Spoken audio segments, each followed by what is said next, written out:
big decision to make for him, but just congrats to Andrew and the Panthers so far on this battle against the Ledgers. Perhaps rewriting history this year as they may have a little bit of a different result in the last 2 seasons. We'll see what happens at the end of that one. Missed free throw. A 3 there from Hughes.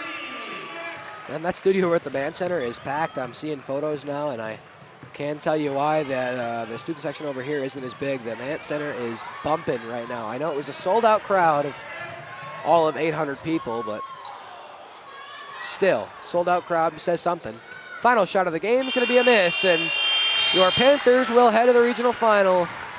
And Brookfield Central season comes to an end, but not without a battle. And we had it all for you on OCA Media before this game comes to an end.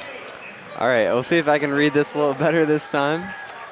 If you weren't here at halftime, Panther fans, listen up. Our very own Luke Marks will be featured as part of one of the voices of Panther sports on Oregon Life, March 5th, airing at 9 a.m. right here on OCA Media. That is Luke's birthday. He does a great job here on OCA Media, so it's going to be a nice little tribute to him. Be sure to watch that. Wish him a happy birthday if you see him. Appreciate that, Jackson. Appreciate all you guys here at OCA Media and all you guys watching and everyone who has supported me through this. Of course, one day it'll be my dream to be a pro announcer. You'll hear a little more about that in the Oregon Life. But Panthers come away with the win here, 68-54, and they will have a meeting tomorrow night with the Sun Prairie West Wolves in a regional final matchup at Sun Prairie West. Before this game is over, though, I'd like to say that this program was brought to you with financial support from local partners, Doopy's Service Center, Panther Exteriors, Stoughton Health, the Oregon Area Community Coalition, Parenting is Hard, we're here to help, Oregon Cares, and by the Oregon Athletic Booster Club. Be a part of something great. Support our student athletes. Got one last update here for the boys game. 56-42, your Panthers leading the Portage Warriors in the 3rd place matchup and the 4th place matchup for the conference. 10 minutes left to go in that game. But now, on behalf of the OCA Media Sports Production crew, Jackson Brockman, Jordan Hake, and myself, Luke Marks, thank you for watching this presentation of Panther basketball. We'll see you next Friday, me and Jackson again, as the boys take on Brookfield East in a first-round regional semifinal matchup on OCA Media. Have a great night. Funding for this program is provided by Stoughton Health, Doopy's Service Center, Panther Exteriors, the Oregon Athletic Booster Club. Join our team today and help support our student athletes. And by the Oregon Area Community Coalition. Parenting teens is hard. We're here to help. Oregon Cares.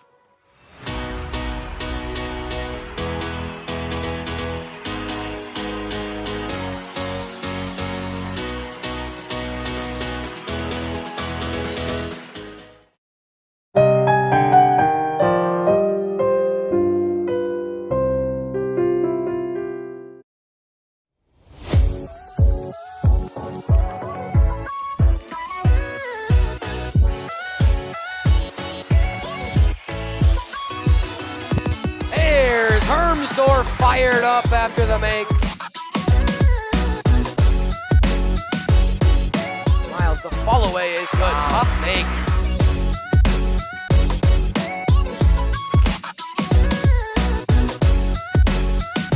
Here is Carvala. Another 3, and another one is good. Carvala keeps it in. Just for a couple seconds, Patterson gets it, finds Carvala. Big 3 to end the half. And it goes in.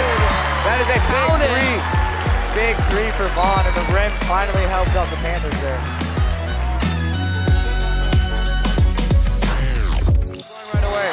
Timeout. Makes it. It's good. It looks like they're going to play it out. Miles goes on the court, loses, pulls up. It's good!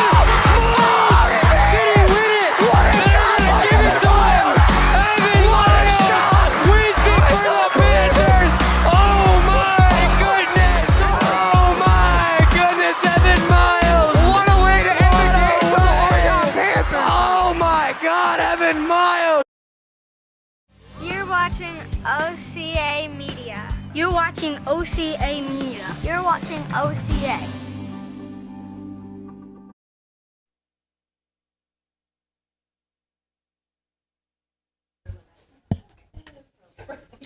All right, it is 6:30, so I will call to order a meeting of the Oregon School District Board of Education. It is Monday, February 27th, 2023.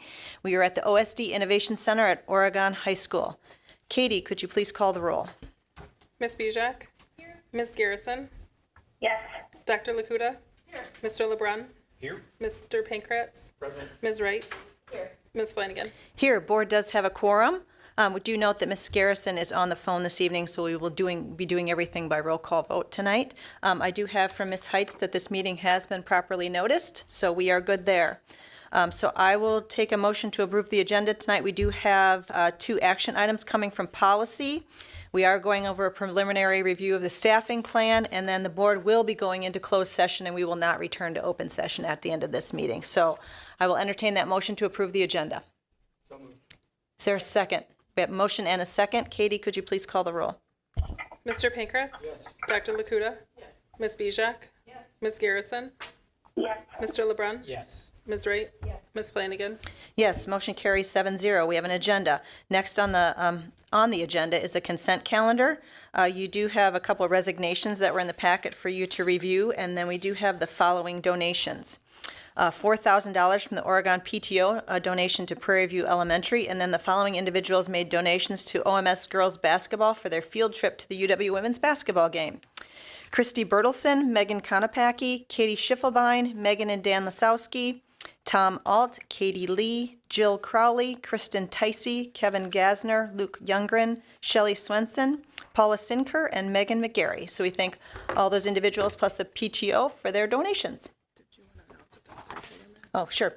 Thanks, Katie. And then just as a note, we do have, I did mention resignations, but we do have one retirement, and that is Janet Pliner, who is retiring effective June 12th as an SEL coach with OMS and OHS after 7 years of service. So we do want to recognize Janet and thank her for her service, and we are sorry to see her go. So, okay. After that, I will take a motion to approve the consent calendar. I'll move the consent calendar. All right, we have a motion and a second. Katie, could you please call the roll? Mr. LeBrun? Yes. Ms. Wright? Yes. Ms. Bijak? Yes. Ms. Garrison? Yes.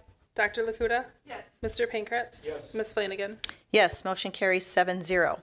Moving on, B, information items. Public comment. Is there anyone here for public comment this evening? Is there anyone here for public comment? Seeing none, one more time. Anyone here for public comment? Okay, no one is here, so we will move on. OEA report is item number 2. Anyone here from the OEA? All right, seeing no one. All right, Nate, you're here. Thank you for information items. Student report. Nate, the floor is yours. Yeah, not much to report on tonight other than Student Council is working on a dress drive this year where we're going to collect dress clothing and dresses from prom and homecoming for this week and the next for an event on Saturday the 11th. During the day, people can come in and look through donations of dresses and dress clothes items for families who can't afford to buy those new.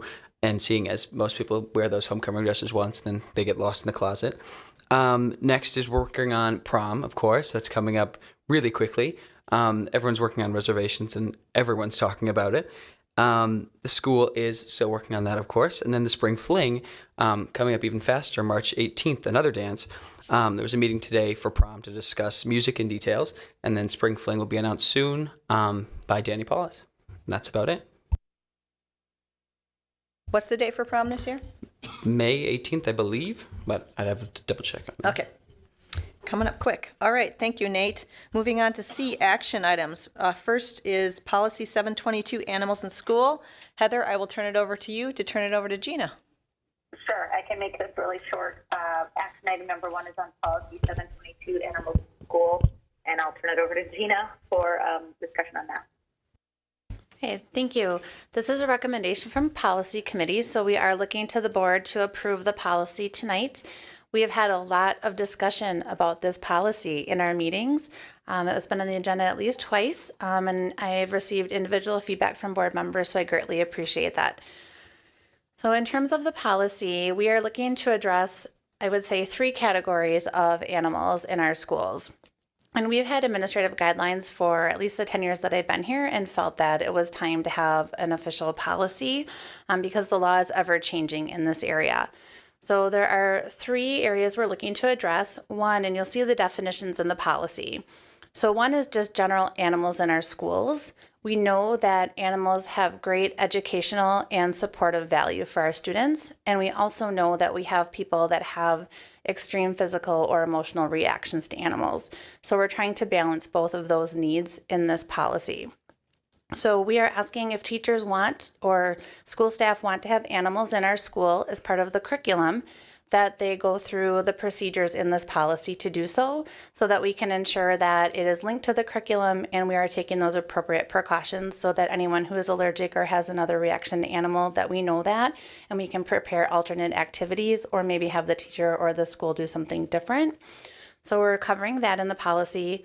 We're also covering our legal obligation to provide a space for service animals to our employees, our students, and then any members of the public. So any request for a service animal that's in school when it's in session would go through this policy. If it's a member of a public, then we would allow service animals. They would not have to get that approved in advance, but they would have to follow this policy in terms of cleaning up after animals and being on leashes. And then we're also addressing therapy dogs. So a dog that doesn't rise to the level of a service animal, but there are dogs, as you'll see in the definition, that are certified to provide therapy because they have undergone that training. And then there's something that is just a general category of emotional support animals. So that would be an animal that's not a service animal, isn't certified for therapy, but provides comfort. So all of those are addressed in one policy. And we have different legal obligations for each category. So I will just do a general summary of this, but feel free to ask any questions that you have. In terms of what we're looking for guidelines, I would say really the key issue there is that all animals that are on school property should have a proper leash or be housed in the appropriate manner. And so this is something we will have to talk about how we communicate this to our members of our community as well as our staff and our students, and that for the safety of our students, that during the school day when school is in session and staff or children are present, we ask that there not be animals present. So for example, if kids are playing at recess, under this policy you would not be able to walk your dog through the playground. And I think the reasons for that are apparent. If it's Saturday and no one's present, welcome to walk your dog through the property. We ask that it be on a leash and that you clean up properly after your animal. If it isn't a dog, another type of animal, that they be properly housed so that it's safe. We are asking that if staff want to have animals here as part of the curriculum, that they are taken care of, that we have a safety plan, and that staff get permission in advance and notify parents and families so we can take those precautions. There is a category of animals that need additional approval, such as wild animals, including livestock, so that we can ensure that there is a means to clean up appropriately after animals. That has not been an expectation we've had of our custodial staff. And I would say our departments that have animals have done a fabulous job of making sure they're properly taken care of and they're cleaned up after. So in terms of service animals, that is something that we have a lot of legal obligations around. So you can see that in the policy that generally we have to allow service animals if it's deemed a reasonable accommodation, but that the animal has to be safe and can't be disruptive to the educational environment. And those requests would go through my department. In terms of therapy dogs, staff or students are welcome to request to have a therapy dog as part of a program, but it has to have all the proper immunizations and the proper training. And we just want to know when and where that animal will be. So again, we can plan for that if there's a student that might have an adverse reaction to that. And then when we get to emotional support animals, that is something that we're just not comfortable allowing right now. We feel that we are in a good place to provide for service animals and for therapy dogs, but we really want to just put a pause while we get a sense of how our students are going to react to that environment and make sure that we are able to appropriately care for health and safety of everyone. The policy also does give discretion to administrators that if there is an animal in our school or on our property that we feel is unsafe or that the policy isn't being followed, that they can ask that the animal be removed. And they would have the discretion to do that unless it was a service animal. Then that would go through my department because there's different legal obligations that we have to follow. And then you'll see at the end of the policy that there's forms that we are asking staff to fill out if they are requesting that an animal be in school, so that we can assure that that the animal is safe and that students and staff around that animal are able to do so, and that we have parent permission or family permission where appropriate. So with that, I will take questions. Heather, why don't we go to you first, since you're chair of policy, if you want to make any statements or ask any questions. The only statement I would make is Tina said we had some lengthy discussions about this, and so I don't have any particular questions. Gina and I have had conversations on this as well as over 2 policy committee meetings, but it does come with the recommendation of the policy committee, so I'll turn it over to anybody else with additional questions. All right, I'll open the floor. Does anyone have any questions? Go ahead. Troy? Just a language question on 722.03. That heading states working draft 3/13/2023. Is that in error, or is that intended to remain? So that once it's approved, we would take that out. Okay. That those are the guidelines we've been working under while the board because the board approves the policy language, and so these would be proposed guidelines, not necessarily for board approval, but for your information. And we haven't had to use any of them because I haven't had a request for an animal while the policy committee has been working on this. But if it's so approved, then that language would be removed. So does that mean that anything beyond 0.03 is a guideline and not part of the policy? No, and I apologize. So this has policy in it, and no, it is all the full policy. So once the board approves it, then that language would be taken out. Okay, thank you. So the policy is not currently in effect. Okay, that's all I had. Go ahead, Tim. We talked a little bit in the policy committee about public events going on outside of the school day, and really outside on the athletic fields or on the walking paths, et cetera. Can you just touch on that and how the policy addresses it? Thank you. I should have highlighted that. So in terms of what we're asking is that during the day when school is in session and staff or students are present, that there not be animals on the property, and that there not be animals in school facilities that are, I would say, contained. So for example, if there's a football game going on in the stadium, then there wouldn't be animals inside the stadium while that event is happening, absent a service animal. Similarly with the high school soccer field, like if there's an area within the fence that while that event is going on, that we would not have animals present for the safety and security of students. But if there's not an event happening there and the animal is properly housed and properly cleaned after, then this policy would allow for animals to be on the property. So if you were walking on your dog on the path, that would be just fine as long as the dog was on a leash and you cleaned up properly the waste. And so outside of the school day, outside of the school year, when we have the soccer tournament during the summer, it's okay, even if it's inside the boundaries of the soccer fields? So if it's an area, depends. If it's an area that has a gate around it, so to speak, then unless it's a service animal, then we're the policy recommending that the animal not be present. But if it's an open field or it's like a youth sports event, then the animal could be present as long as the other parts of the policy are followed. And more from a community perspective, will we be putting up signage to let people know? Because we'll have people from out of town.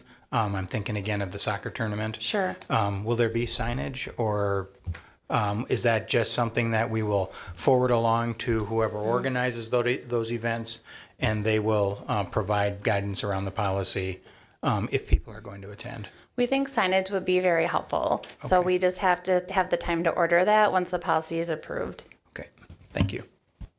Any additional questions? All right, hearing none. Katie, could you please call the roll? Yes, so Heather made a recommendation from policy, correct, Heather? Yep. Ms. Garrison? Yes. Ms. Bijak? Yes. Dr. Lakuta? Yes. Mr. LeBrun? Yes. Mr. Pankratz? Yes. Ms. Wright? Yes. Ms. Flanagan. Yes, motion carries 7-0. Moving on to policy 611, financial. Heather, back to you. Right. So another quick transition. Policy 611 financial comes with the recommendation of the policy committee. Gina can walk us through that. And I guess that means the motion is coming from policies, just to clarify. Okay, so if you remember when the board approved the audit, there was an asterisk that talked about a different way to calculate the percentage of the fund balance. That was a little bit different than we have historically done. And so we had talked about we should have the same way to calculate it as our auditors were recommending. So you'll just see that one change in 611.04 so that we are consistent in our calculations based on the auditor's recommendation. And I will look to Mr. Weiland to see what more you'd like to say about that. Yeah, all we're doing is moving from an audited number to a budget number, essentially, and that's just the way the auditors have been doing it for years. You probably don't recall, I've been here for a while, so apologize, but I came up with this policy in like 2000 or something, and it was just my best guess at the time, and the auditors came up with a different way to do it, so we're just trying to get them aligned up. All right, we have a motion on the floor from Heather from policy. Any further discussion? Okay, hearing none. Katie, could you please? Ms. Garrison? Yes. Ms. Bijak? Yes. Dr. Lakuta? Yes. Mr. LeBrun? Yes. Mr. Pankratz? Yes. Ms. Wright? Yes. Ms. Flanagan? Yes, motion carries 7-0. Thanks, Heather, and policy. All right, moving on to D, discussion items, committee reports. First is policy. Heather, anything additional from policy? We will have a meeting in March, but that date is TBD, so stay tuned. Okay, thank you. Moving on to B, vision steering. Troy. We have not met since our last meeting, but we do have a meeting scheduled for next Tuesday. Great, thank you. Okay, moving on to E, information items. First item on the agenda is the 2023-2024 staffing plan, and I will turn that over to Dr. Bergstrom. Thank you, because really no beginning of a discussion regarding the 23-24 staffing plan can happen without a thank you to the community and their support in allowing us to create plans that attract and retain our staff, and how the referendum that was passed in November fits into the staffing plan will be part of what head of HR, Gina Jonan, shares with us tonight. So she is going to walk you through not only an update on the implementation of the referendum, but also the staffing plan for 23-24, knowing that today is just an introduction and that we will be coming back at the first meeting in March with a plan that we would ask you to approve. But we know it's helpful if you can preview our thinking in advance. Thank you. So I will be referring to the purple that was in the board packet. And you will see we have one slide for you because, to echo Dr. Bergstrom's sentiments, we are just extremely grateful to our community. It has been an honor to work on the staffing plan and on compensation for our staff, and talking to surrounding districts. I'm just so grateful that we are in this position. So in terms of the referendum, there's two phases. And if you remember, we completed the first phase where we worked on compensation for the 22-23 school year, and the HR department is in the process. We were able to give wage increases to the staff on the February 25th payroll. So that was really exciting. We're still working on the retro pay calculations. That takes a little bit longer. So we'll have those done on one of the March payrolls. And so we're getting ready to move into phase 2. Well, I've started that already, where we are looking for benchmark compensation from area districts to make a recommendation for the 23-24 school year. And why is that important? Well, it's important because normally we talk about staffing and we have a budget summary, and we talk about how much money we have to allocate to positions. And so what we really tried to focus on in doing the staffing report, and this is the earliest that we've done the staffing report since I've been here, which is really exciting because hiring we have to do earlier and earlier. And so in terms of looking at what our team did and evaluating the recommendation you have tonight, and I'll come back to where the referendum matters in a moment. But what we did as a team is we talked about the needs that our students have, and that we started with looking at the guiding principles that the board had revised in February of 2015 when we look at staffing, and you'll see those in the purple. And then we also went through the student-centered decision-making because we have a new policy 175 that we used, as well as our new portrait of a graduate. So our recommendation are grounded in those 3 pillars, as you will see tonight. So when we look at staffing, we always look at our class size guidelines. We try to stay within those. We look at our special education caseloads. We look at our current enrollment, so what we did as of the date, what we knew in terms of enrollment as of the date we prepared the report. And I just want to point out, and you'll see this in our staffing requests on pages 2 and 3, that we continue to monitor our enrollment weekly. And you'll see that over the last 6 years or so that we have larger elementary school classes that have now gradually moved to the high school. So you can see that increase there, and that's a foreshadow to what you'll see in our request later. So then if you turn to page 3, you'll see our budget summary. And we will have a more detailed budget summary for you at the next meeting. But we are very grateful that we have budget certainty this year because of the referendum. And we also have a 4-year health insurance contract with GHC where our raises are capped at 4.5%, which is pretty incredible if you think about that comparative cost of living increases right now. So really, if you'll remember, in terms of the referendum, our phase 1 and phase 2 was on retaining and recruiting our high quality staff. And so when we talked about what we wanted to do with positions in terms of funding, is our first step was to look at our positions that were funded by ESSER. So if you remember, that was the one-time federal funding that we had. And so those positions were included in the budget for the referendum. So with those 3 pillars in mind, we evaluated the positions we had under ESSER to see if those positions we would recommend to continue with ongoing funds. And then we also looked at if we need new positions, where can we reallocate? And you will see from our class sizes at the elementary, since they are moving, that size is really moving to the high school, that we feel we will decrease 2 sections K4, and we can reallocate that funding to the high school. And we have always been able to do that reallocation through attrition. So I don't want anyone to be worried that we're going to lay off staff. We have always had more than ample attrition to have people have positions in our district. So with that in mind, and so then we were looking to see where else we could reallocate so that we didn't have to use any new funds for new positions. And so what we're hopeful when we come back on March 13th is that we can either tell you that we found reallocations for the positions, or we might have to add 1 new position.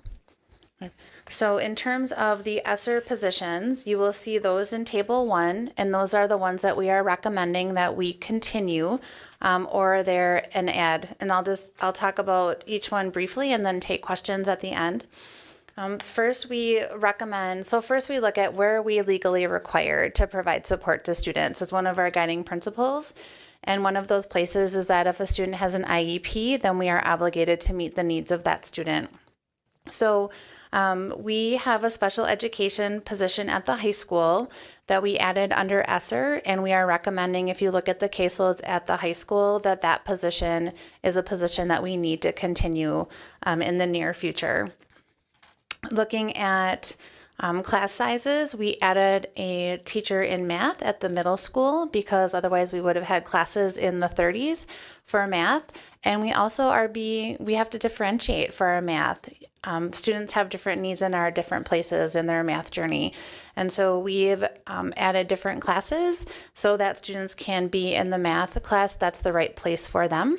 So we're recommending that math teaching position continue. Otherwise, we're going to see those high math sizes and we're not going to be able to necessarily be able to deliver as the specialized instruction that those students need. The third request or recommendation you will see is a school psychologist to share their time between the middle school and the high school. We did have a position this year that was in ESSER, but we were not able to fill it. And we assume because of the part-time nature, we had a part-time position at the high school that we were not able to fill. And then we also have a grant where our middle school psychologist is certified in a collaborative problem solving approach, and the other schools would like her to come and train their staff, but that would mean she would be out of the building for a significant period of time. And so we're hoping that if we combine the middle school part-time with the high school part-time, that we'll be able to attract a qualified pool of candidates. We also, through ESSER, added a one-year counselor at Forest Edge to meet the needs, particularly of our 5th and 6th grade students. And that position has been invaluable this past year. And so we would like to continue that position with ongoing funding. You can see that at Forest Edge, which is a similar FTE then to RCI, is that we were able to run increased students groups, increased access to counselors, and then we do a screener where we can identify if someone needs additional mental health support. And you can see the numbers in 5th and 6th grade at FES are similar to the numbers at RCI. So we are recommending that that position continue. In order to meet the increased staff that we have and the needs of our students, that we added a director of student services in the district office. And so that not only allowed more support to our student services team, which has grown by 12.5 FTE in the last few years, but then also allowed our director of student services in special education to be more focused on special ed, which is also an increasing need for us.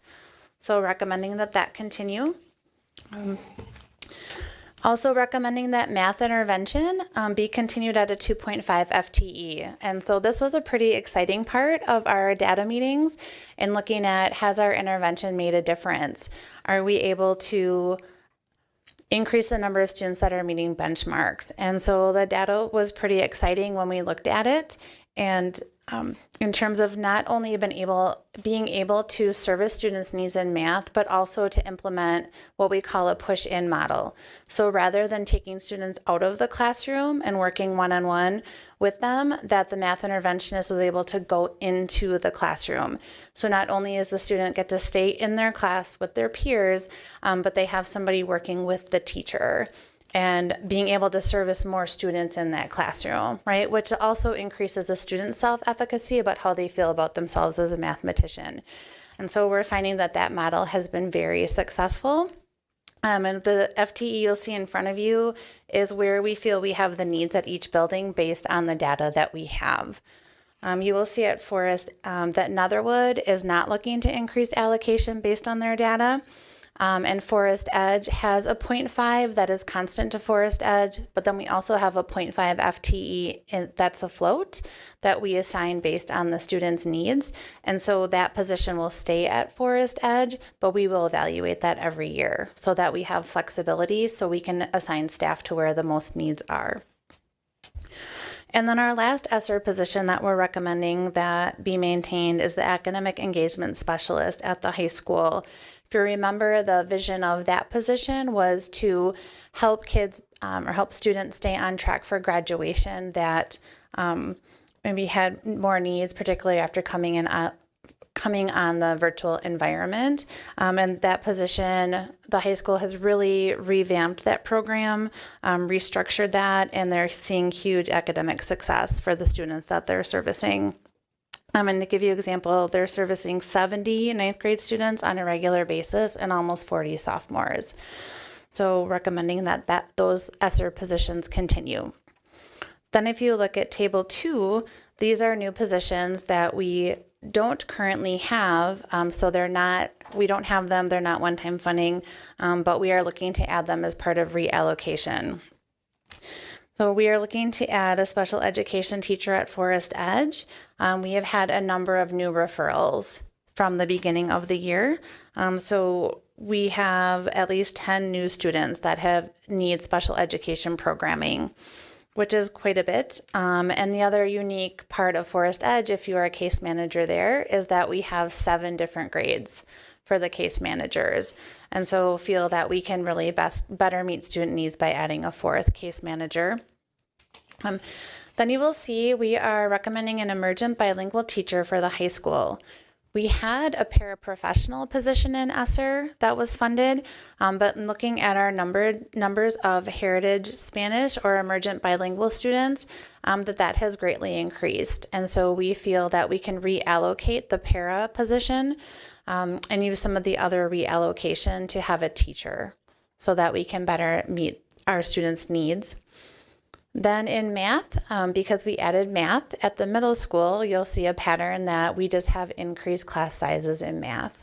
And so we are asking to add another math teacher so that we can have more tailored classes to our students' needs, and we can also provide support in algebra, which is a foundational class.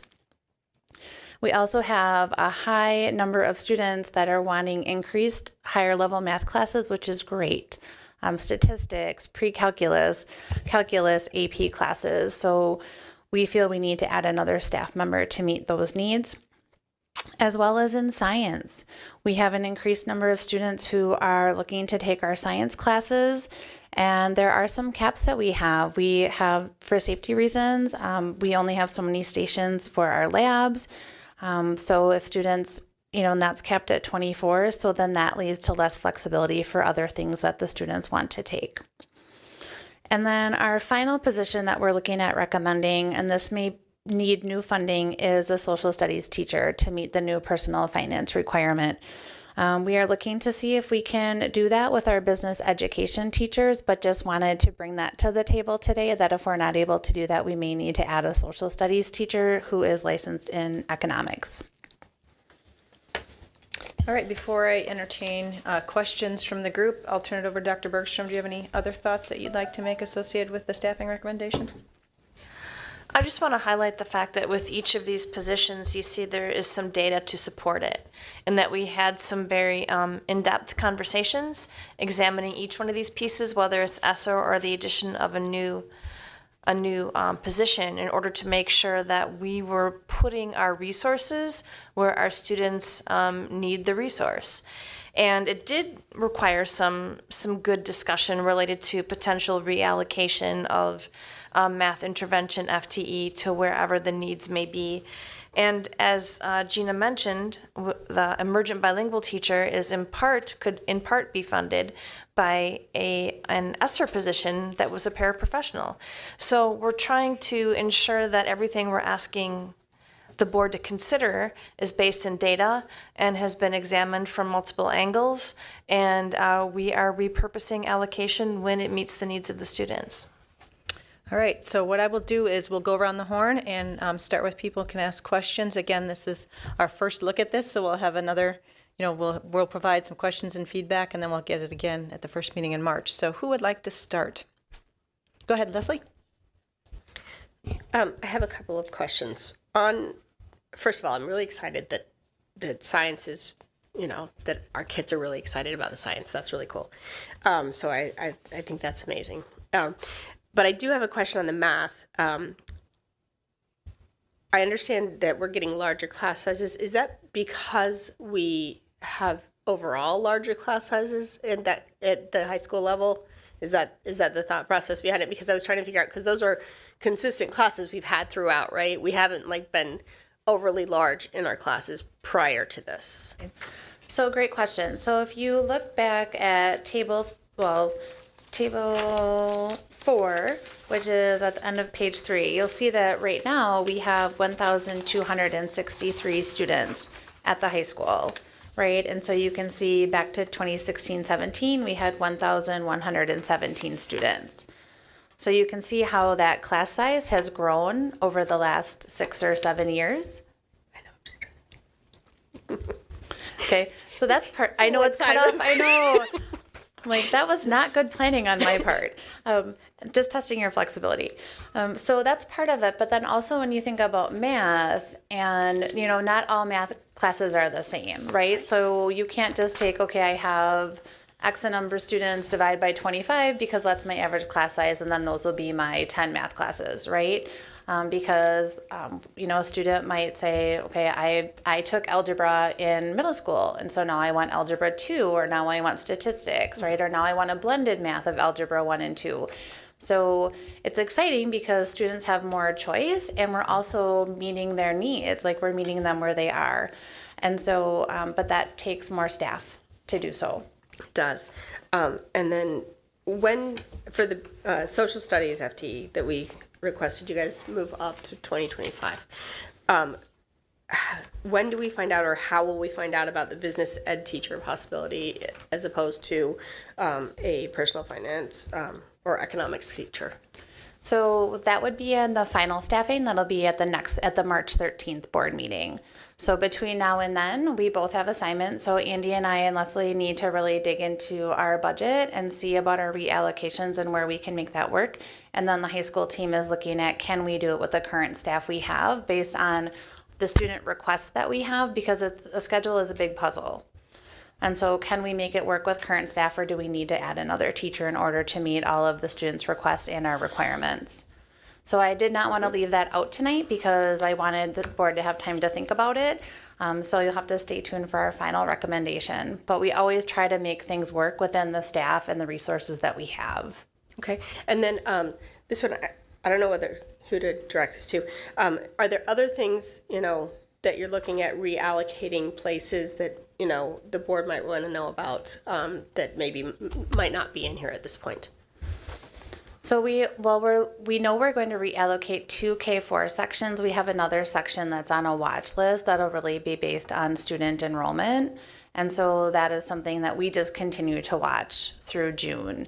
And so because we don't know our move-ins and we don't know our move-outs, but we get a better sense of that. So we do have one place that it's on. We're not planning to reduce that section right now, but we are watching that. And those are just core classes for K4, right? Right, they're sections. Okay, and are there any,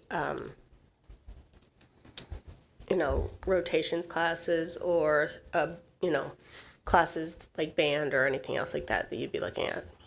In terms of reallocating, not in terms of reducing FTE. We are looking at how we can maybe do things differently from a schedule perspective in order to meet student needs, but not actually reallocating funds. Does that answer your question? Sort of. Thank you. Tim, I believe you were next. You mentioned retirements and resignations. As we replace those roles, are you finding, first question is a pool question. How is the pool looking for replacement? Are we looking at primarily new teachers, or are we looking at hiring teachers from existing teachers with experience, which lends itself to budget, obviously? So traditionally, we have hired teachers with experience, which is wonderful that we're a district where experienced teachers want to be. So particularly at this time of year, because teachers haven't received a contract yet, contracts aren't due back to their district until June 15th. So really between now and June 15th is where we see our increased hiring of experienced teachers. What we found is once teachers have a contract and they return their contract, that they're less likely to leave their district, which is also what we hope in our district. So, and there aren't the number of new graduates that there have been in the past. So we really focus efforts on recruiting experienced teachers. Okay. You mentioned that there's somewhat of a shift towards higher level math classes, science classes, and of course there's the new personal finance, which is new. Are you seeing a shift away from certain areas in particular? In terms of interest in classes at the high school? We're not. I'm looking to Dr. Bergstrom, but in looking at the numbers of student interest, we have much more interest in all of our classes than we're able to accommodate. And that is something we look at is, are there courses that the students have told us directly or indirectly that they're not interested in? And there are not. So, which is wonderful because we have increased interest, right, by our students, and we know we're offering the courses that they're interested in. And if anything, they probably would tell us to offer more. Okay. Thank you. I don't have any other questions. I think one thing to that too is, as you see, many of our students are going on to a 4-year institution, and the push by colleges to have credit for kids. So kids are starting to graduate earlier based on financial burden. So it's actually encouraging them to do more AP classes in high school because they get that credit in college. So that may be some compression that we're seeing too. I mean, I just see it with kids, or my kids, what they're doing too, in terms of starting their freshman year in college with 14 to 18 credits, which is a semester of college, which is a pretty good financial start. Go ahead, Jim, if you want to come up to the table if you have some comments. Well, Tim, there's a natural attrition at times with classes. Good evening, everybody.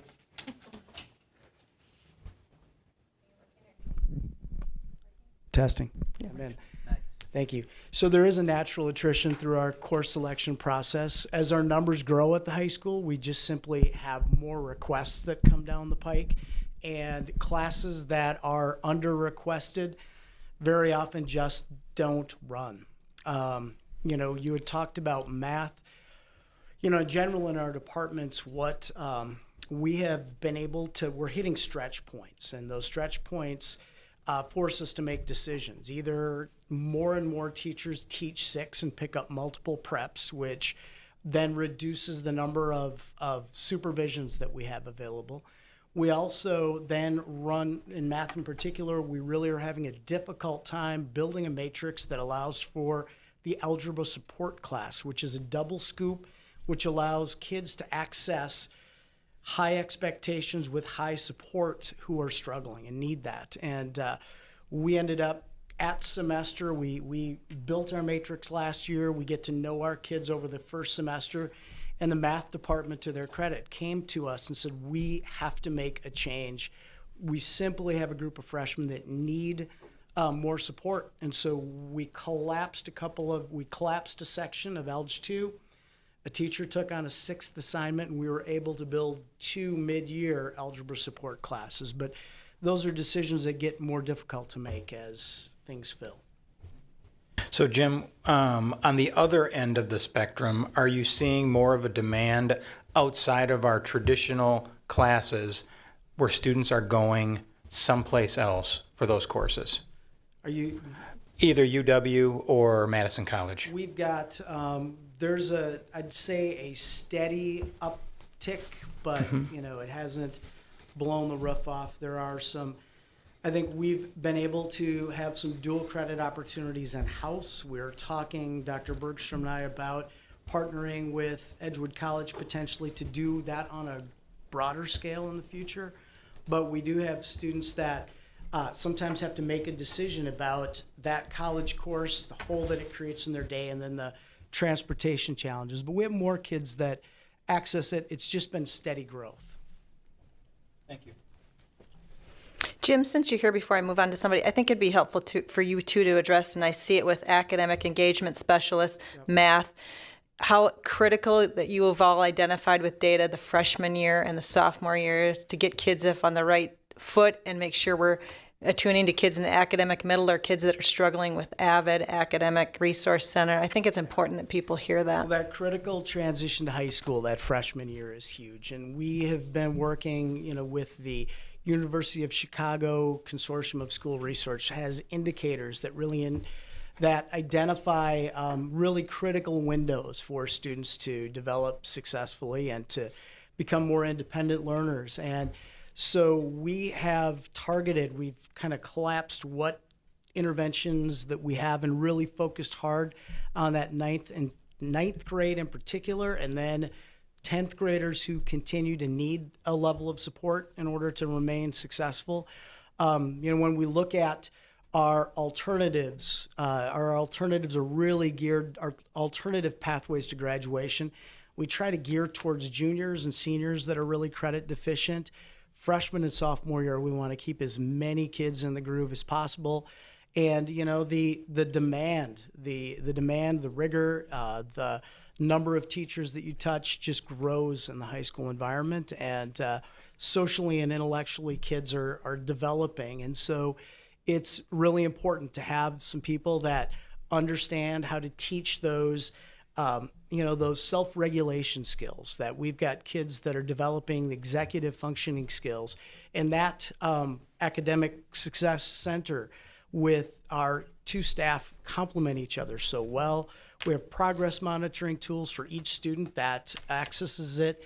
They're monitoring grades, attendance, looking at kind of the next big pieces of things that you need to get done in order to really continue to move forward. And it's a gradual release of responsibility is how that's built. It's high levels of support in the beginning, and then we're trying to eventually move you out and then focus on the next layer. So it sounds to me like there's not a growing need at 9th and 10th grade.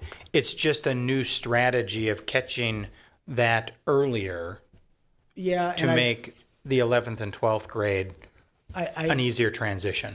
I'd say yes, kind of in both ways. I mean, we have identified, and I'd say that my colleagues across the Badger Conference have identified just more struggle and more need in freshmen during those transitions over the past couple of years. And I think there's just been a variety of factors that have interrupted kind of that work toward, and that's a phenomenon seen across the country. And so we're just helping kids get back into a groove. We're doing our best to engage students, and I think we're seeing really good and positive returns.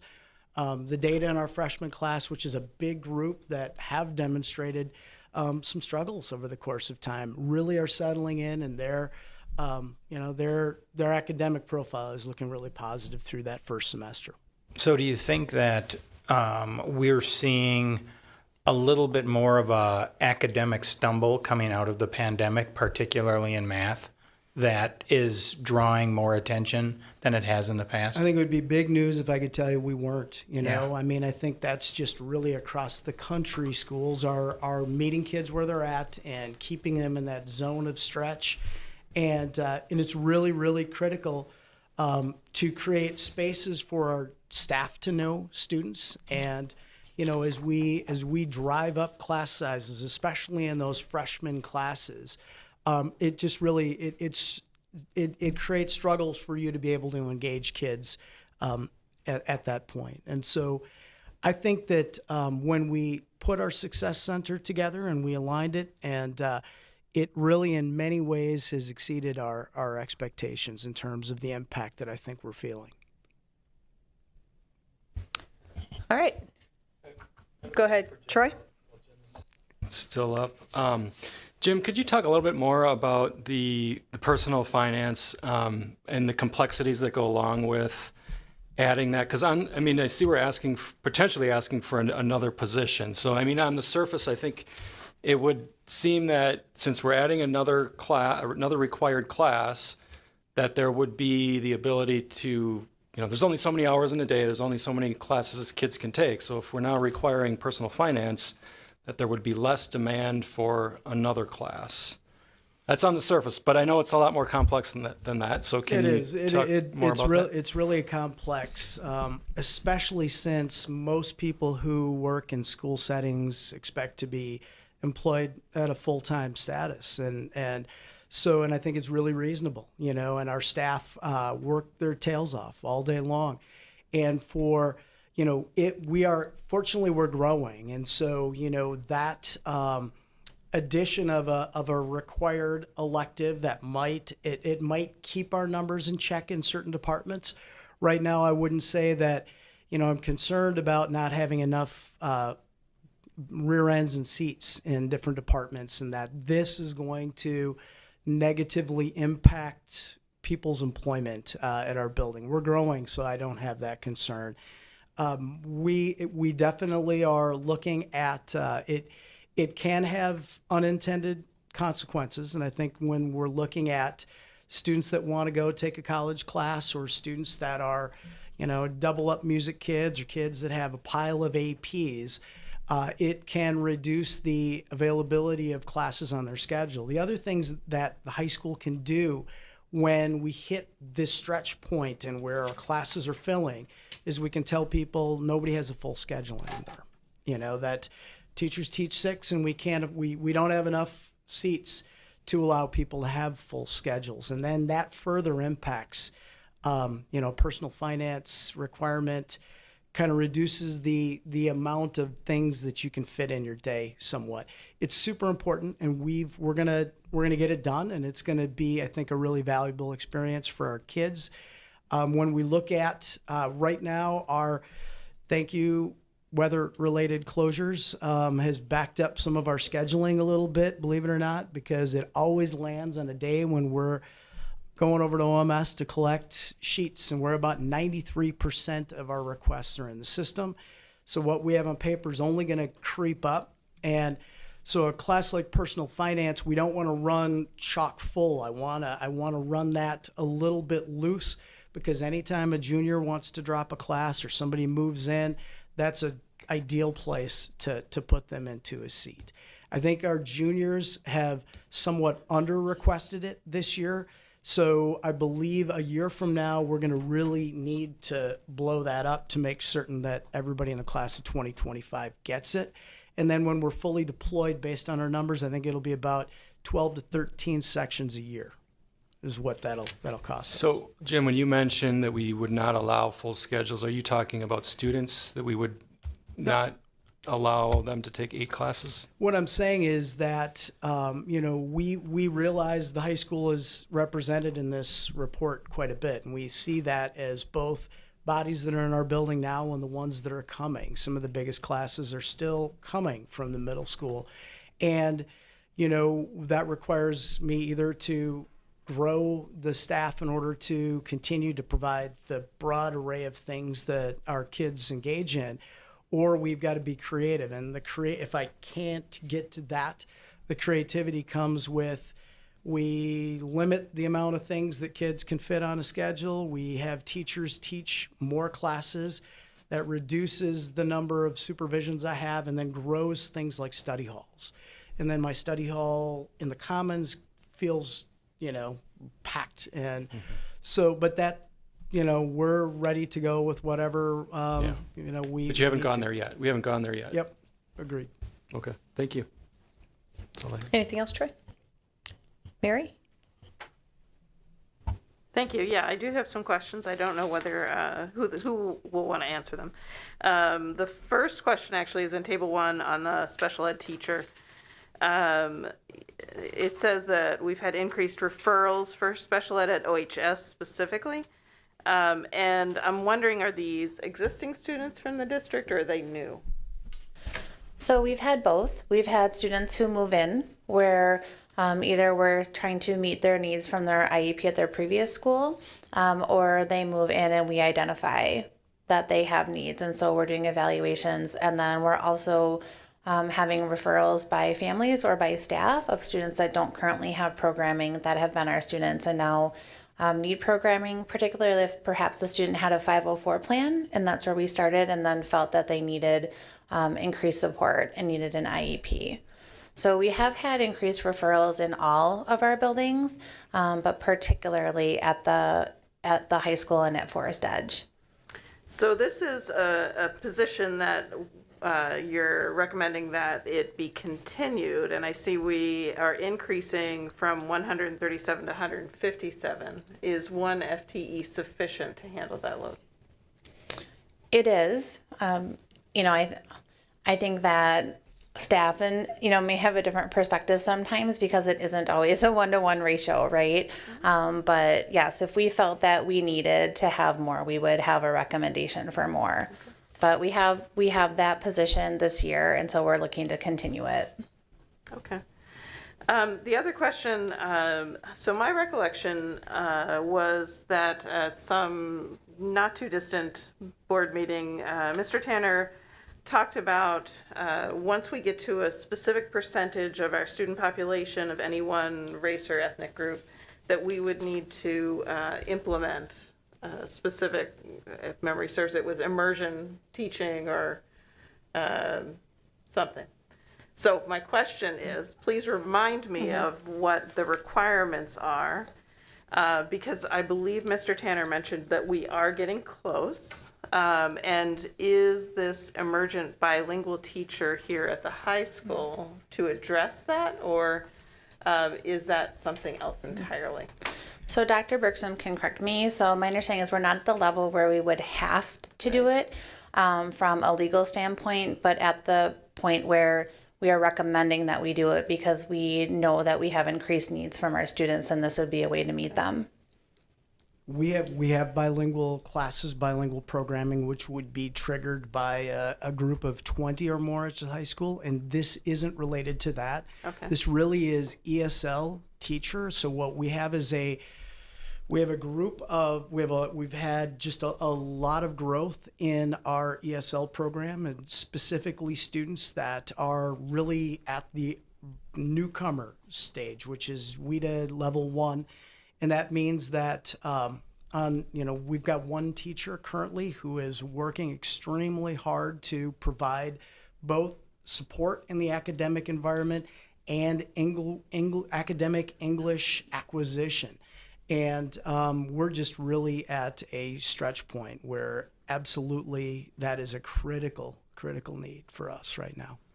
So I guess what I'm wondering is, if I know we're not at that legal threshold at this point, but if we cross that next year or the year after, would this position help us to address We've got that? Yeah, it is. This really is. There are a lot of legal requirements. I think that this is targeting related to our ESL program. Okay. That bilingual program is delivered by another staff member, Shania Lenters. That's a part of our world language department. Mm-hmm. And we're looking to Mr. Tanner, myself, and kind of our world language department met a little bit to discuss kind of how that program is evolving as well, because there's more request and need as well. But yeah, this specifically, I think, is more about providing push-in academic support and then academic English acquisition for students. Okay. And the number of kids is one thing, and then the weight in terms of how much where they are in their own English path. And we really just have gotten a lot of kids that require a lot of support because they're really earlier on their journey, and they're wonderful. We've got a wonderful ESL teacher who's doing right now the job of probably 2. Okay. All right. Thank you. I think that's all I have. Anna, you're next, and then Heather. Great questions from fellow board members, so I appreciate all of that. I do have a couple of questions. I did some kind of comparing to last year's ESSER-funded positions, and there were a couple that I'm not seeing, so I just had some questions about those. I guess the 2 in particular, we had an online educator, 7 through 12, of 0.8 FTE, which suggested it would be continued through the 22-23. So I guess I'm curious if that's no longer needed, because we're seeing less and less kids choosing the virtual learning option. And the second one was an online paraprofessional, which was meant for the blended learning. And again, that references the 22-23 school year. So I'm curious to know if we've seen a drop in that blended online virtual learning, that this is part of maybe that reallocation of some of those ESSER funds to support these other positions that we're talking about this evening. So great. So great question. So in terms of the paraprofessional position, we had a resignation in that position probably end of October, and then took that opportunity where we repurposed that to our ESL online, because we were seeing the student needs in that area, and then now you're seeing this recommendation for that to be a teacher. So then in terms of our online coordinator, she was at a 0.5 FTE, and so we did increase that because of increased demand on online learning, and that we have seen that she will go back to a 0.5.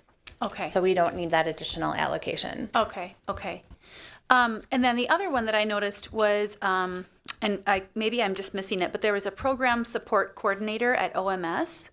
And I guess I'm curious to hear, we had some students with significant needs in 6th grade moving to OMS, and so we, I think, had invested in an additional special education program support coordinator for 7-8. Is that a position that is still going to be handled, or are we doing something differently with psychologists or social? Sure. That was something that we repurposed into the student services director position. Oh. So that would allow Dr. Widensee to spend more time with that particular group of students, because Dr. Anderson could then take on some of the student services pieces. And we also are really happy to say that our administrative intern at the middle school, Jackie Craker, is a special education teacher. So she's also played a really excellent leadership role at the middle school for that department this year. Okay, that's helpful. And then the other, I guess, clarification, I just wanted to make sure I understand correctly, of the 5 new recommended positions, really only one of them is one that wouldn't be funded through a reallocation of other, either whether it's through attrition or through a reallocation of resources, and that's for that business education or economics piece. I know that when we were talking about how students would meet the requirement of personal finance, there were multiple options that we had talked about: senior design, or the senior seminar as a potential avenue. I guess I'd be curious to know if those are still things that are being explored as far as meeting that graduation requirement, and whether that plays a part into the discussion and the decision of whether we need to hire somebody to allow for the flexibility for kids' schedules, but also look at other avenues within the existing framework of. Yep, am I on? Okay. We're exploring, the accelerated timeline really has caused us to focus in hard on making certain that we have the capacity internally to teach that personal finance class. We also are going to be leaning in heavily on the online version for a significant rewrite, because the biggest portion of that class really took shape kind of when we were in more of the virtual mode the last 2 years ago. And so we really want to lean in on making sure that is a robust pathway as well. And then we're looking at additional opportunities eventually. I think, one of the when we look at math department, and if our capacity is able, there are a couple of classes that certainly would be well aligned once we are able to get ourselves, there's a advanced algebra with financial applications. And so number one, we need to have interest in the class in the department. We need to vet, kind of the elements of the course. We need to build it through our department chair process, submit a course request, and then get it into the scheduling process. So that takes a little bit of time. But again, we're going to grow those options, as time goes on. Okay. I think that covers my questions. Thanks. Great, thanks, Anna. Heather, you're on the floor. Great. I'm almost last, so I think many of my questions have been covered. And before I jump into the questions, I know this has been said before, but I couldn't help thinking about it as we were reviewing the staffing plan, and just having such gratitude to the community for passing the referendum. And I imagine this to be such a different conversation in how we would be increasing class size or not, cutting services for mental health. And it's just such a gift, and not one that's taken lightly, that we can focus on the whole child in these different ways through staffing. And then I was also thinking, and I'll try not to ramble, especially since I'm on the phone, but I was also thinking about what a wonderful thing this is for current staff, and how we're able to, and thanks to Gina and Dr. Bergstrom and everybody who is involved in this, and see where the needs are and how we can help support our current staff that are working so hard and just add to the team. So I just am starting off with a lot of gratitude for that. I only have one question, and hopefully it wasn't covered. I don't think it has been.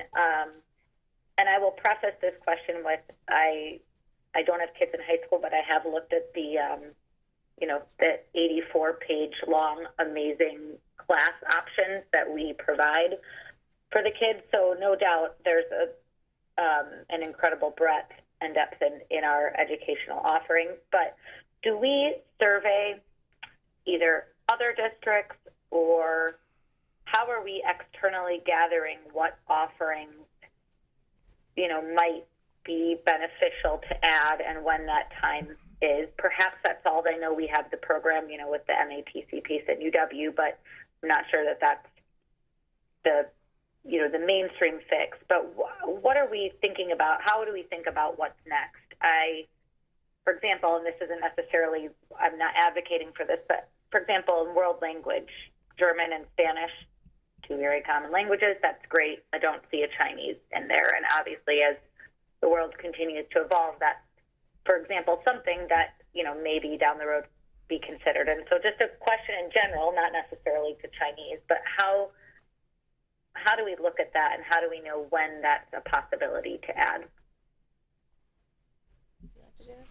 Thank you. Really good question and good example. A lot of our courses are interest driven. Sometimes when students and families express an interest, also departments, interface with schools in the Badger Conference.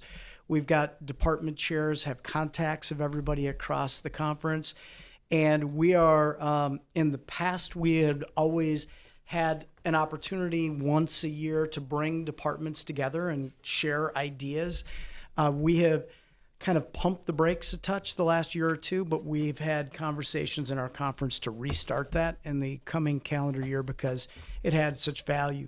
In your, in your example, you had talked, Heather, about, Chinese, for example, or, we've had some students that were interested in ASL, American Sign Language. And, again, not a big enough interest to hire a full-time 1.0, but then when there's an interest, you identify it, you try to figure out how to say yes initially, and then it grows. We've got, I think, about 20 kids that are taking ASL in a largely online kind of environment right now. So our blended online program provides so many opportunities outside of what's in our course catalog.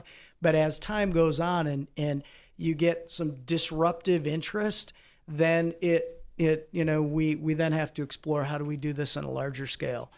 I was at La Follette High School, and we had an ASL program that served 600 kids a year, and very, very huge interest from people. And so adding other options to our program is wonderful. It's just, again, how do we do that knowing it has a press on allocation, what's the impact on the larger system, and what resources are available?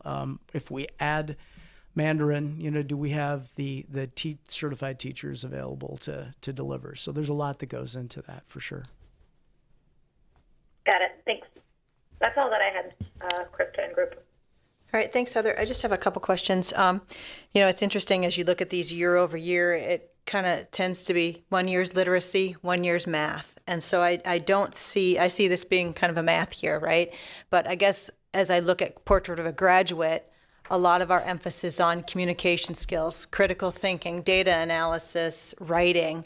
And so do you see, and I know it's much more clear cut in the younger grades, but as we move into high school, are you placing more emphasis in social studies and science, the ability to write and reading comprehension? Yeah. I guess, because I look at our numbers, we have our numeracy and literacy in terms of benchmarks. I think it's a little more difficult as you get to high school, but I guess I'm just trying to ask the question about how are our kids doing in high school, and how are we're bringing them along pretty directly in math. How are we doing that in literacy and reading comprehension and those sorts of things? Yeah, well, I had mentioned to our team that we really are growing at such a rate that we need to add 4 in the core areas, 1 in each of our cores over the next 2 years. And, really right now our stretch points are really, really in, math and science. I'm having difficulty seating new move-ins into our entry-level science classes. So that is driving my need. I don't have enough biology sections. I don't have enough openings in applied physics, earth and space, etc. I stopped to see my department chair in English and said, you're a high priority. This department needs to grow as well. It's just right now, these are our critical needs moving forward for sure. So that department is doing incredible work, and their classes are in high demand as well, and so we'll feel it for sure next year. And I think it's just an important point too. Staffing plan is one thing, right? But as we look at Portrait of a Graduate, and I know Dr. Bergstrom and I have talked about this in terms of bringing that in and in your teaching and learning, and that's just another layer on top of a staffing plan in terms of how we're bringing that in. So a couple other things. One, we have high demand for arts. We're very part of our music and art and those sorts of things. So I just wanted you to kind of maybe address, what we're looking at the arts. Are we having higher demand? Is that something that's met within the classroom and outside the classroom? But that's something that we're very proud of here, and we want to make sure that we're meeting the needs of all of our kids in the district in terms of arts. Sure. Absolutely. We have extraordinarily important and popular programs in the arts. And in relation to what you were saying about growing the characteristics of a Portrait of a Graduate, I think that teachers of all subject areas take great responsibility for that, including the teachers in the arts. They absolutely see themselves as teachers of critical thinking skills and problem-solving skills, and I think every one of our departments contribute significantly toward that. Now, in an ideal world with even more financial capacity, would we like to continue to enhance the art programs that we have? Absolutely, we would. But sometimes it comes down to a very challenging prioritization. And, we can't have algebra classes over 30, right? So there's sometimes you just have to make those hard choices. But would we love to be able to expand offerings in those departments too? Yes, we would. And please don't be surprised if future staffing reports come with those types of recommendations, because we know that our kids need a very well-rounded experience to really get to where we want to be, which is Portrait of a Graduate. And all of those courses play a really big role. And then just a final thought.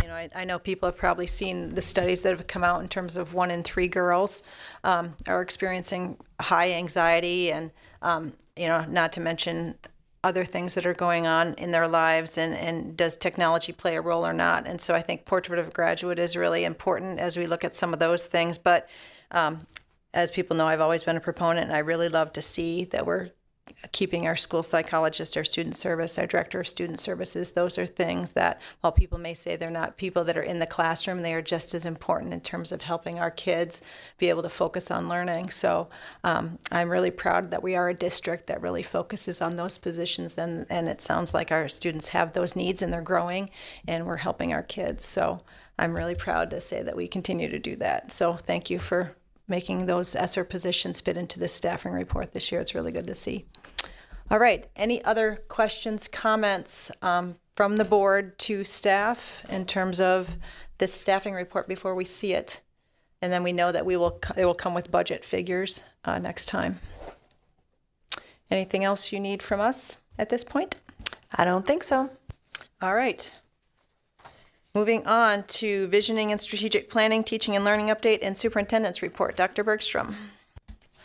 Okay, so we'll move through this. I'm glad we had an opportunity to mention Portrait of a Graduate, because Portrait of a Graduate, as well as the student-centered decision-making model, or as you see it up there, decision-making framework, both of those were tools that we utilized in making some of the decisions related to prioritization of positions that were coming toward you or for you today.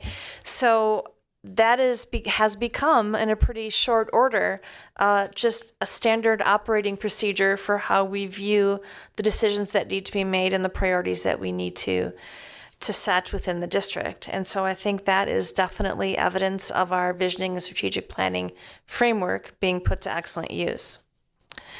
It is, of course, in use in service of our priorities. And I think you probably saw a lot of that tonight, how the board priorities are furthered by the staffing report that you see in here.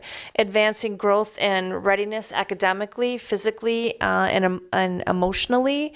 You see that with our blend of positions that are academic support as well as emotional well-being support. You see that we have been fostering innovation within the teaching realm. Things like our data-driven approach to a math intervention FTE, or the fact that we have now done the academic engagement specialist as a way to ensure freshman success. All of these pieces are different ways of thinking, which is, of course, innovation. And then everything that I've already spoken about related to emotional well-being comes into priority 3. And of course, it's all possible because of the work that was done in partnership with our community and the support that they gave us to allow all of this to be able to happen. Because as Heather said, these would be very different conversations had the community not supported the referendum. We wouldn't be talking about adding a math teacher. We'd be talking about how to either ask our staff to teach more classes in their day, which of course doesn't necessarily bring us closer to the climate and culture we want to create for retention and attraction of new staff, and or talking about class sizes that wouldn't allow us to be able to reach students in the way that we really know is important. So once again, a giant thank you to the community. And that whole thing was a teaching and learning update. So now I'm going to get to our superintendent's report. And the first thing, oh, thank you. It all blends together, guys, because this could be the superintendent's report too. This is kind of exciting stuff because it is, of course, Black History Month, and we did have an artist in residence program. And are you going to speak about that, Ms. Krieger? Yes. Okay, is this on? Did you leave it on? No.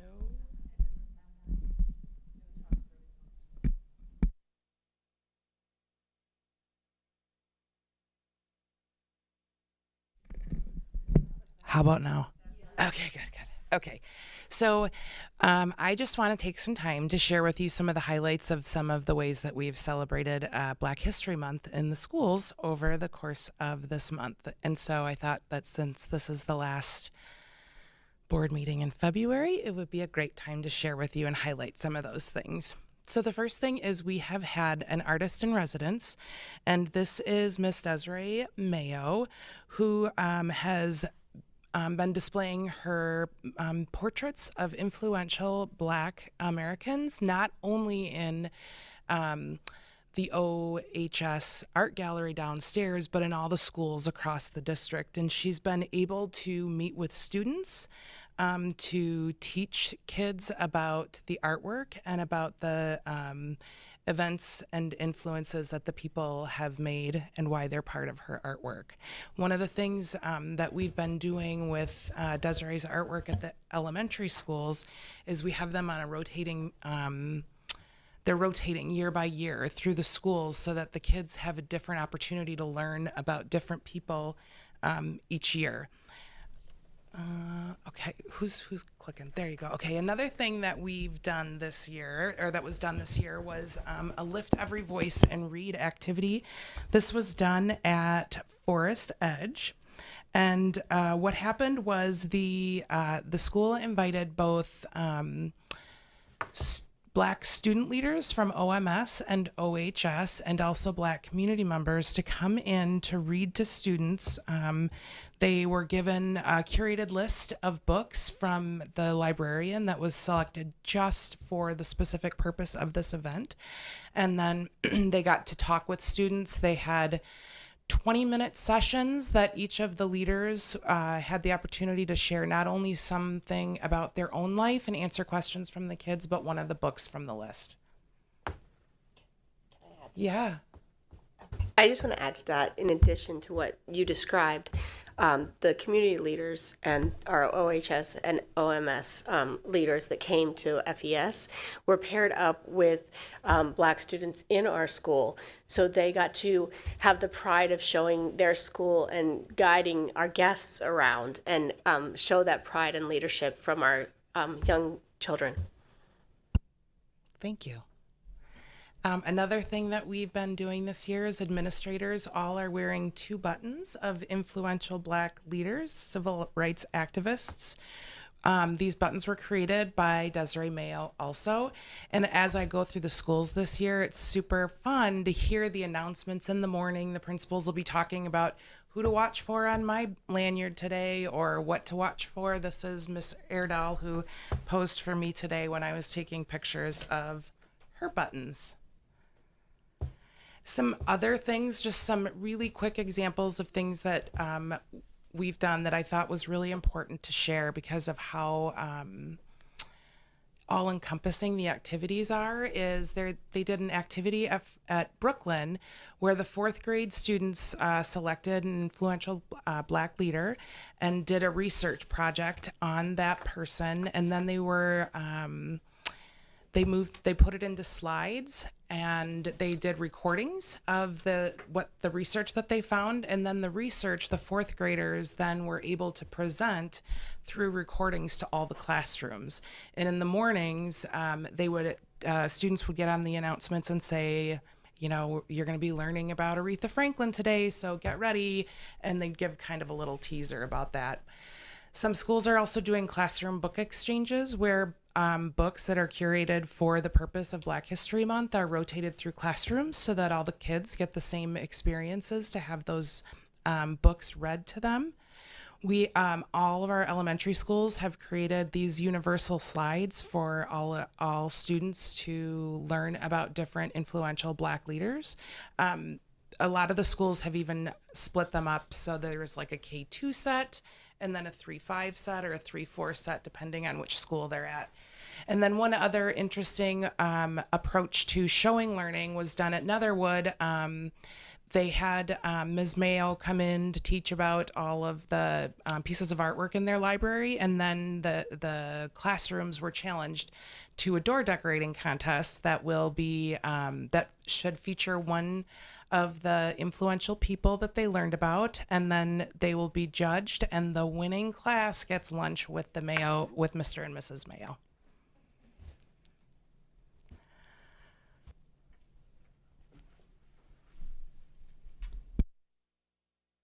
Thank you for that. And we have some fun things coming up for March and Women's History Month too. So for the superintendent's report, I hope you saw that our school nutrition team was featured on Oregon Life. So thank you, OCA Media, for that great segment. And it was a focus on the fact that a lot of our food is homemade and locally sourced and obviously fresh. So we get some really healthy options for our students. Brooklyn on Tuesday night held their dinner and a book event. Over 500 students and family members came to enjoy local celebrities reading their favorite books. Dinner was served to families and each child was able to take home a book. So that was a beautiful event for our Brooklyn families. Okay, talk about a beautiful event. Learning on the Slopes. Oregon High School students in pre-calculus had a blast completing a number of tasks while sledding. Calculating their average speed up and down the hill, determining the volume and surface area of their tube, converting the temperature from Fahrenheit to Celsius, finding the velocity and acceleration of the bus that took them there, and calculating the time it would take for a snowmaker to fill the hill with snow. So this is a really great example of having some great math educators to offer fun experiences for the students. And speaking of fun experiences, boy, was the Music Man a treat. You can see a variety of snippets from the show here, but they had they had a very successful run in the PAC, the 17th, 18th, and 19th, I believe it was. I was there for the opening show on Friday night, and my cheeks hurt from smiling so hard for so long because it was a really fun musical. The kids are extraordinarily talented, and there was some really fun choreography put into that show too that just made it a treat to watch and listen to.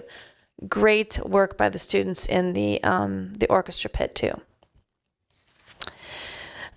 Congratulations to our Oregon High School seniors who recently received recognition for their artistic talent and hard work in the Scholastic Art Competition. Emma won the gold key for her mixed media and an honorable mention for her ceramics, and Michaela won an honorable mention for her drawing and illustration. And these pieces are currently featured in the Milwaukee Art Museum through March 19th. Wow, that's really cool. And Emma's gold key piece will go on to be judged at the national level. And now, our boys swim team sent 6 swimmers to the WIAA state tournament who competed in a combined 6 events. Overall, the team finished in an impressive 9th place, and we have podium finishes from Spencer Slutka and Finley Conklin. For wrestling, last week was a big week for them too. We had 8 wrestlers in the WIAA state tournament this past weekend. We had 4 boys and 4 girls competing starting on Thursday afternoon. So we had Tegan Simpson and Seth Nide advance to compete on Friday as well. So congratulations to our wrestlers. Isn't that awesome? 4 males and 4 females advancing to state for wrestling. That is something. And our cheerleaders competed this weekend. They earned 5th place in the state championship in Oshkosh, so congratulations to them. They performed their cheer dance and their game day small routine. That looks like it was a pretty fun day. You can see the crowds behind them. They had a lot of people there watching them. And speaking of a lot of people, boy, were there a lot of people there to watch the Badger West Conference and Regional Champions on Saturday night at Sun Prairie West. So congratulations to our girls basketball team. They won the Badger West Conference Championship and also recently won the WIA Regional Championship. That was Saturday. So next up, they're going to play Thursday again at Sun Prairie West at 7 o'clock against Brookfield East. So the winner of that game advances to the sectional championship game on Saturday. So our girls basketball is really doing well. And our hockey team is going to state. You see some pretty excited young people here too. They're headed to the WIAA State Hockey Tournament after winning a 1-0 game on Friday night. So the team will be playing Thursday in Middleton at approximately 12:15 in the afternoon against Mosinee. The winner of that game advances to the state championship game on Saturday morning. And another student that we can be very proud of, so many of them. Congratulations to Oregon High School student Aaron Dieter, who recently was named runner-up in the Wisconsin Chamber Orchestra Young Artist Concerto Competition. Aaron received a $1,000 scholarship as the runner-up, and here's what Aaron had to say about this honor. Partially hearing some of the other contestants made me feel honored to also be one of the people auditioning among them.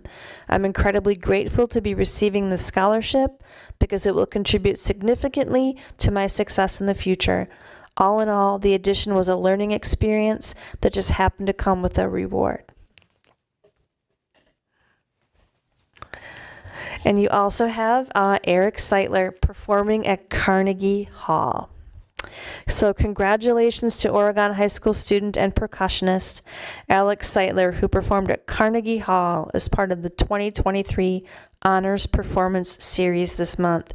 He was one of 500 students selected from over 10,000 who auditioned to be invited as an Honors Performance Series finalist.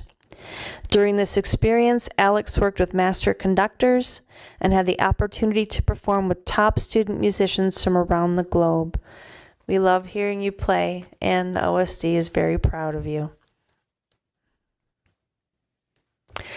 And if you are interested in what in the world goes into a snow day decision, I suggest this podcast because that will give you a little bit of insight into what is a very complex decision that if only it were ruled by how many inches of snow there would be on the ground, it would be much, much easier. Instead, there are a lot of things that go into the decision making, and Brian Dukes from NBC 15 came in to talk about it with me, and that's captured in the podcast, so I invite people to listen. And guess what? We have some WASB recognitions for board members here tonight. And we'll take a picture after the board meeting. You don't have to worry. You don't have to get up right now to do it. But I wanted to let you know that Anna Bijak is an award level 1 from Region 12. So congratulations, Anna, for your first WASB recognition for service.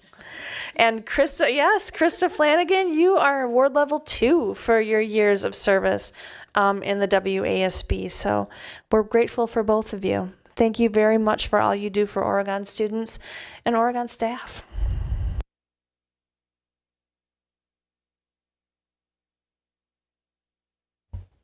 All right. Okay, thank you for that. Moving to F, closing, future agenda. Our next meeting is March 13th. Remember, we will only have one meeting in March because second meeting is spring break. So we'll gather again in a couple weeks, and on that agenda will be the final review of the staffing update, and then we'll probably have some other things on that agenda too. So let me know if you have anything that you'd like added to that agenda. Moving on to F, closing 2, checkout. I'll go around the horn. Mary, anything? I do actually have a question. First, I want to say to the Student Council, thank you for conceiving a dress drive. I think it's an excellent activity, and I'm wondering how people contribute to it. Yes, starting about tomorrow through the end of next week, there's going to be boxes here in the Commons in the front entrance, and then hopefully we're working with Kickback Cafe and Firefly to have boxes there too, and maybe at A Leap Above, where parents or students can come and bring their old homecoming dresses, dress pants, shirts, and whatnot, anything that doesn't fit anymore, to be picked up on Saturday the 11th when people can come into the Commons. I think we're going to have it in the gym actually, and walk through dresses that we have here. We have some in the attic already, and then the donations to pick out items that they like for free. Yeah. Thanks, Anna. Or Mary. You're Mary. Sorry. Troy. Leslie. Anna. Tim. All right. We will. Oh, sorry, Heather. Anything, Heather? I'm all set. Okay. I'm all set, thank you. All right. We will take a 5-minute recess and then we will convene in closed session. Thanks, everyone.